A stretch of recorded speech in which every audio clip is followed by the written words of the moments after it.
Welcome to the Holly Hibbard Leadership Podcast, your go-to source for actionable insights, practical advice, and inspiring stories to help you lead with faith-filled purpose at work and at home. If you're looking to equip, empower, and encourage yourself to thrive in an ever-changing world, you're in the right place. I'm Holly Hibbard, and with over 20 years of experience as a science teacher, leadership coach, entrepreneur, and relationship mentor, I understand the challenges and growth opportunities that come with pursuing your passion. Whether you're chasing career goals, taking entrepreneurial leaps, or finally reaching for those long postponed ambitions, I'm here to help. So let's get comfortable having uncomfortable conversations and explore ways you can lead your family, lead your life, and find your calling with intention and faith. Hello, my friends. Welcome back to the show. Today's topic I am pumped to talk about because it has to do with goal setting, but I will start by sharing right away with you, I am not a naturally good setter of goals, let alone person who follows through and completes those goals. Goal setting, making sure your goals happen in some period of time, that is a learned skill. And I am not exempt from that. I can tell you that currently at 44 years old, I had to think about that for a second, I still have to work very diligently on how I set goals. Notice when I feel stuck. Notice when I feel like a goal that I have has been sitting in the queue for just a little too long, and use my skills of reflection and honesty with myself to try to figure out what's going on and why the ball is not rolling. So more specifically, I'm going to share with you today 3 reasons your goals never happen. And when I talk about these goals, it could be something that you are currently working on, and maybe you feel the timeline you've been working on it is just too long. It's gone on forever. Maybe it's something you thought would only take you 3 months and it's been 3 years, right? It could also be a goal that you have been thinking about for a really long time and you don't know where to start. And I'll address some of the things you may be doing in the meantime here in a second. But regardless of if the goal is a health goal, a career goal, a family goal, my show is all about personal leadership, and personal means to you. And what is your dream? And to make those dreams happen, it's got to have action behind it. It requires this set of skills that you can learn and you can practice and you can tweak and adjust over time, where you define what it is you want in a certain area or multiple areas of your life, and then reverse engineer it so that you can set yourself up to win. So without further ado, let's talk about the first reason that your goal never happens. I'm going to start with the most obvious one, and that's fear. People can stick a label on it and say, I have a fear of failure. Yes. Or lately, people who I say start to play smart with it, they may say, I have a fear of success. It's not like one is better or worse than the other. Fear is fear is fear. And the end result is experiencing that fear and not learning the skill of taking an action anyway, despite the feeling of fear. It's going to result in the same thing, which is you feeling stuck.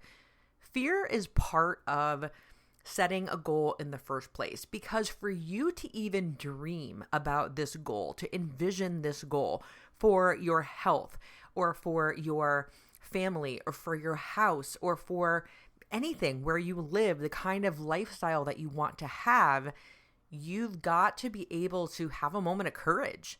A moment of courage to write it down on paper. This is what I actually want.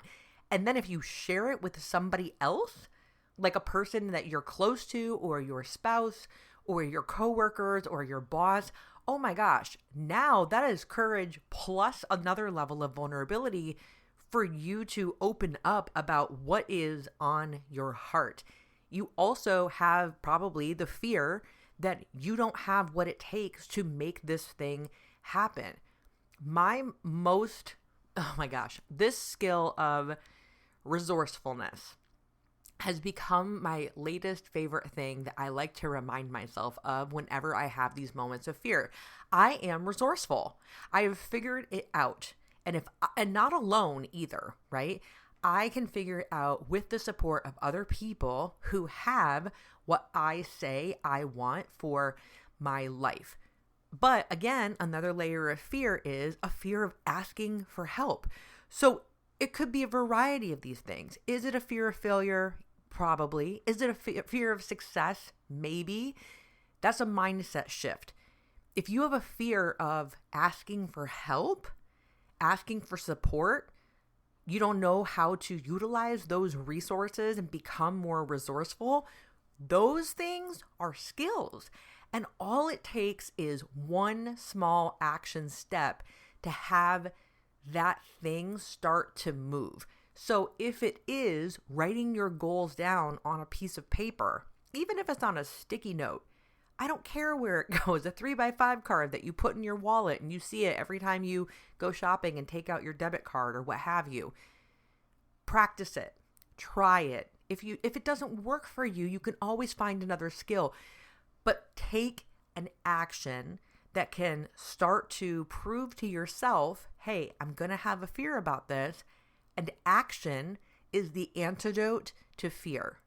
So instead of telling myself, I don't know who to ask for help, ask Google. Go online. Ask the interwebs. So at least it's less vulnerable. Give yourself a win. Spend 5 minutes on a Google search. How do I XYZ in regards to your family, communication, your marriage, your business? Take the initiative and keep it realistic. Like I said, 5 minutes. 5 minutes just to try a skill. And you can learn it and you'll practice it and you'll get better. The second reason that your goals never happen is because of what we'll refer to as the golden handcuffs. I found that some of the biggest leaps I've made in my life when it comes to massive goals only happened when my life was seriously falling apart. So as an example, when I went through my first marriage and a divorce, you better believe I had a fire lit within me and under me to get to where I wanted to be because I had no one to count on any longer and I had to make it for myself. That was scary. Several years later, when I went through a personal bankruptcy and lost everything, same thing.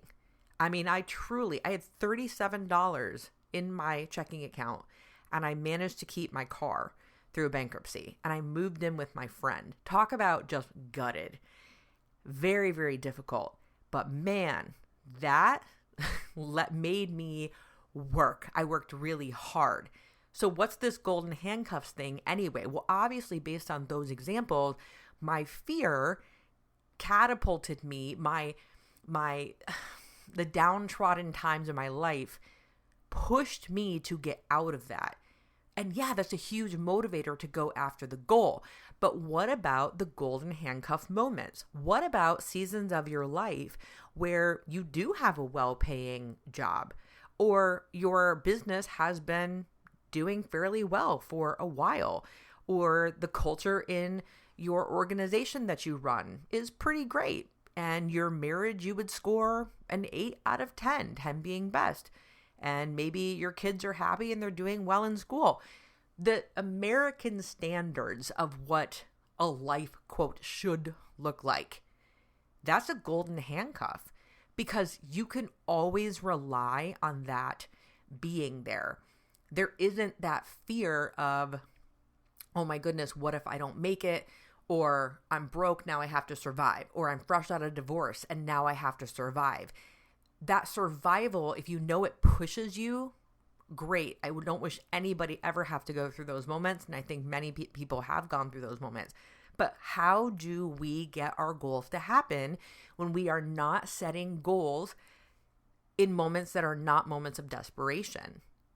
And that is tricky. But again, the good news is it is a skill. So going back to it, do you know how to set a goal when it is not motivated by fear? Can you, instead of looking behind you and saying, wow, my life is falling apart behind me, the bridge is crumbling behind me as I'm trying to cross it, instead of running for your goal because you have nowhere else to go, what if the bridge is steady? What if you feel secure in this golden handcuff type scenario? Handcuff? I don't even know if I said that right. Anyway, what if you feel secure in this scenario? And how do you motivate yourself in those times? This is where knowing your dream and your vision and your goal is important, because you want to now, instead of be running from hell on earth, you want to be running toward the thing that you really, really want. And how do we do it? One goal, one step at a time. Set the goal, learn how to reverse engineer it with a timeline, and keep it simple and realistic. So that's the second reason that your goal is never happening, is because you're in a comfort zone time of your life. You have a golden handcuff situation in your life where fear or survival is not your primary motivator, and maybe you've never had to produce in your life in a life is good season. Reason number 3 that your goal is never happening is because your support system sucks. Your support system is not very supportive. If you are surrounded by people then who don't care about their goals, but more importantly, have a lot of opinions, warranted or unwarranted, about your goals, that will absolutely ensure that your goal never happens. So here's where I'll start with this topic. Obviously, we all have had seasons of our life, maybe you're even in one now, where you have expressed your goals to your spouse, you've expressed your goals to maybe a colleague, maybe to your best friend, and they have looked at you and given you that look, the one that you know they're judging you, you know they're already doubting you, and they're thinking, they may even say outright, what are you thinking? What are you doing? That's not going to happen. You've got to be focused on this and this and this. When are you going to have time to do that? Or that's too big of a risk. I remember when I made the decision to leave my public teaching job in 2013, I had decided to become certified as a professional coach, and I put in my resignation to the school. And I remember on the last day of school, I went out to my car, I got in my car, and my coworker, another teacher, was parked next to me, and he was getting out of his car, and he waved to me, and I rolled down my window, and he said, "Hey, I heard that you're leaving." And I said, "Yeah." I said, "I'm going to pursue this other career path." And he said to me, "Well, why would you do that? You have 10 years in on teaching. Why would you do that?" And I said, "Well, what do you mean?" And he said, "Well, it's a steady paycheck and you have insurance and, right?" And I was just said, well, this just isn't what I'm meant to be doing right now in this season. And I know, and I was told that a lot of coworkers at the time mocked me. They made fun of the endeavor that I was about to go on because they couldn't believe that I was going to make a life for myself outside of teaching, because who in their right mind would take such a risk? And that's back to my point, a reason that the goal was never going to happen if I had, in that case, stayed there with teaching alongside those people. Not all of them. These are just a very, very small few from the entire school. Most of my colleagues were wonderful and super supportive. But the ones that were the naysayers and very vocal at that, oh my goodness, who could survive in that? I wouldn't feel inspired. I wouldn't feel motivated. I wouldn't feel supported. There was nobody coming to me and saying, "How can I help?" or "How can I cheer you on?" even, or "Hey, I don't get what this thing is that you're going into for your next career. Tell me more about it. I'm curious." Just so they could try to have a different frame of mind, frame of reference. Rather, they made the choice to mock me instead. And then when I put out my first pieces of online content, One of them went so far as to subscribe to my email list and send me comments on my videos saying, "You're not inspiring at all. This isn't going to help anyone." And I knew who the person was. And I just thought to myself, their misery is not my problem. And it still stung. But if you work in an environment with people who are naysayers to everything that they don't do, if they are naysayers and put down everything that they don't understand, that is not an environment that you can thrive in. It just isn't. And what's the most heartbreaking is sometimes we live with the naysayers. We live with people. We're married to people. We have children or parents in our life who don't get the goal that we're going after. Everything from a particular health goal to wanting to build something new in your life, to wanting to become more devoted in your faith. It could be so many things. The reason that those folks are not supportive in that moment, it's not necessarily because they don't believe in you or they don't care, but here's why they're not supporting you. It's because you going for it is reminding them that they are not. You aiming for your vision, your dream, your potential, you learning something new, facing that fear, having the moment of courage and vulnerability to share it with people, facing the golden handcuff moment and saying, yes, I'm very comfortable and I see something bigger for myself, that you don't want to live a life of regret. That points out to the non-supportive folks that they're playing and living their life small. And that's going to make them uneasy. It isn't about you. It's about them. So if you find yourself in a situation where in your home or in your career path or in your family, you have people in your life that don't support you in a particular goal, your objective, hear me out, is not to convince them, because you are wasting your time and wasting your breath. They may never, ever understand you. Rather, your goal is to find people in your life who are doing the thing that you want to do and link arms with them, learn from them, listen to them, follow the actions that they took, and fill your mind with as much positive propaganda about your goal as you can, because that is going to be one of the ways that you can counter on the negativity that these other people are bringing to you that you may have no control over whatsoever. Don't focus on changing people's opinions, because believe me, when your goals do start to happen, they will see it and suddenly they will become your biggest fans again and try to take some sort of credit for being your encourager, being your motivator, being your support system. And it doesn't matter. What matters is you are going for the goal that you have placed on your heart, that you know God has placed there for you.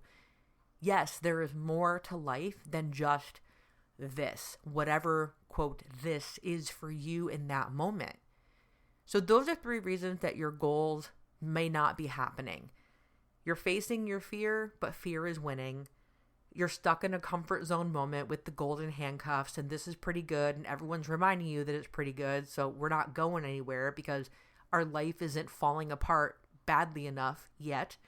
Or the 3rd reason is your support system is pulling you down and it's time to go find a support system. Not necessarily replacing people in your life, but even if it looks like listening to a podcaster who inspires you to think bigger and go try something new, or a YouTuber, people that you have never met in person, and you learn from them and you do the skills that they are teaching and you practice those skills.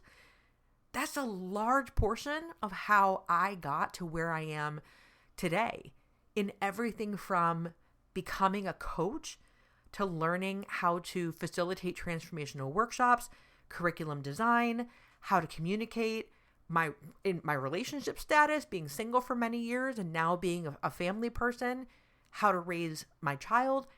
There's so many things that I have learned from other people, and a lot of them in my support system are truly people I've never met.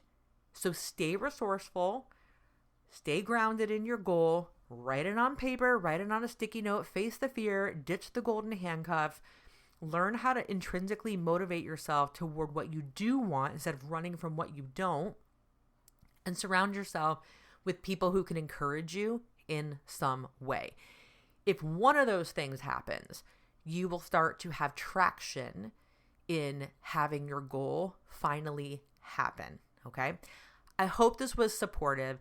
Drop me a comment, send me an email, something. Tell me which one of these three things, fear, the golden handcuffs, or lack of support system, do you feel is holding you back with your most coveted goal right now? And again, I'm not making this so that you can go out and villainize your comfort zone and villainize the people who don't support you. I want to highlight these because that level of self-awareness is going to be part of what intrinsically motivates you to take a step toward where you want to be. Until next time, I will talk to you next time. Thanks for listening. I'm high-fiving you right now because I'm so proud of you for putting your personal growth first. Remember, I believe in you, and with faith-filled intention and committed actions, you can lead your life, purpose, and family to wherever you dream possible. If you enjoyed this episode, it would mean so much to me if you'd take 30 seconds to help others discover the show.